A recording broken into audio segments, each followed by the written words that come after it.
Marketing યાર્ડમાં આવતા ખેડૂતોને માટે સૂચના આપવામાં આવી છે। ખેડૂતોએ પોતાનો પાક ઢાંકીને લાવવા અને ખરીદ વેચાણ સમયે જ માલ ખોલવો તેવી સૂચના આપવામાં આવી છે। વેપારીઓને પોતાનો માલ ખુલ્લામાં ન રહે તે માટે તમામ વ્યવસ્થા કરવાની સૂચના આપવામાં આવી છે। રાજ્ય સરકાર અને હવામાન વિભાગ દ્વારા તારીખ 3 થી 10 તારીખ સુધીની આગાહી છે માવઠાની તથા કમોસમી વરસાદ। એના કારણે આપણે દરેક વેપારીઓને ફ્રૂટ બજાર શાકભાજી અને અનાજ વિભાગ ત્રણેય વેપારીઓને સૂચના આપેલ કે પોતપોતાનો માલ જે બારોબાર પડેલ છે તે પોતપોતાના ગોડાઉનમાં સાચવીને રાખે। મિની વાવાઝોડાની અસર અને સોસાયટીમાંથી સોલાર પેનલ ઉડી વાહનોને ભારે નુકસાન પહોંચ્યું છે।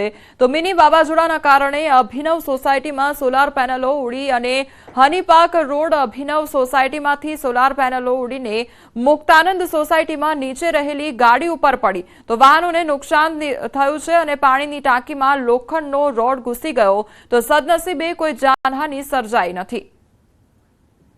તો મિની વાવાઝોડાએ વિનાશ વેર્યો હોય તે પ્રકારની પરિસ્થિતિ સર્જાઈ છે। ચારે બાજુ વિનાશ વેર્યો હોય તે પ્રકારના દ્રશ્યો સામે આવ્યા છે। ક્યાંક હોર્ડિંગ પડી રહ્યા છે અને જેના કારણે જે ગાડીઓ ત્યાં આગળ પાર્ક કરેલી હતી તેને પણ નુકસાન સર્જાયું છે।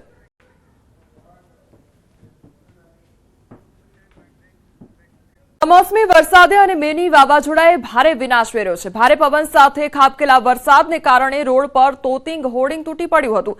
અમદાવાદ ધોળકા હાઈવે ઉપર ભારે પવનના કારણે હોર્ડિંગ પડતા એકનું મોત નીપજ્યું તો હોર્ડિંગ રિક્ષા ઉપર પડતા રિક્ષા ચાલકનું ઘટના સ્થળે જ મોત નીપજ્યું છે।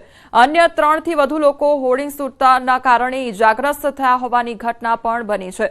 તો મહાકાય હોર્ડિંગ ધરાશાયી થયું અને જેના કારણે રિક્ષા ચાલકનું ઘટના સ્થળે જ મોત નીપજ્યું તો અન્ય જે 3 લોકો સવાર હતા તે લોકો ઇજાગ્રસ્ત થયા છે।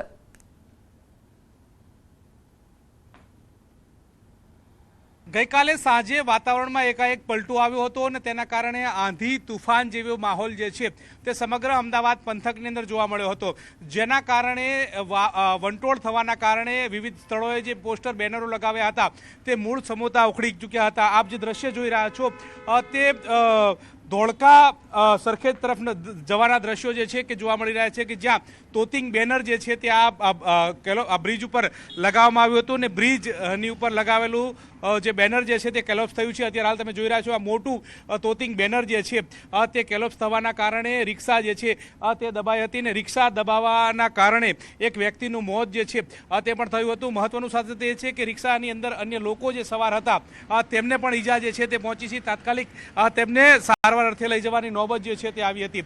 તો બીજી તરફ તમે જોઈ રહ્યા છો કે જે બ્રિજ ની ઉપર જે તૈયાર કરવામાં આવેલો થાંભલો હતો તે થાંભલાની નીચેથી પ્લાસ્ટર ઉખડી ગયું છે અને એ સમગ્ર લોખંડનો બ્રિજ જે છે તે પણ કેલોપ્સ થયેલો જે છે તે જોવા મળી રહ્યો છે। મહત્વનું સાથે સાથે છે કે આ રીતે જે બેનર લગાવવામાં આવ્યું હતું અને તે બેનર જે છે તે મૂળ સમૂતું ઉખડી જવાના કારણે એક વ્યક્તિનું મોત થયું છે અને 3 થી વધુ લોકો જે છે તે ઇજાગ્રસ્ત થયા હોવાના સમાચાર પ્રાપ્ત થઈ રહ્યા છે।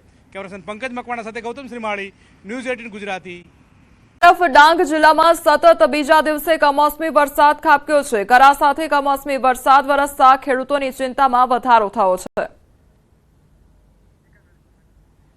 તો કરા સાથે વરસાદ ખાબક્યો છે જેના કારણે ખેડૂતો ચિંતાતુર બન્યા છે તો બીજી તરફ તે લોકોને નુકસાન વેઠવાનો વારો આવ્યો છે।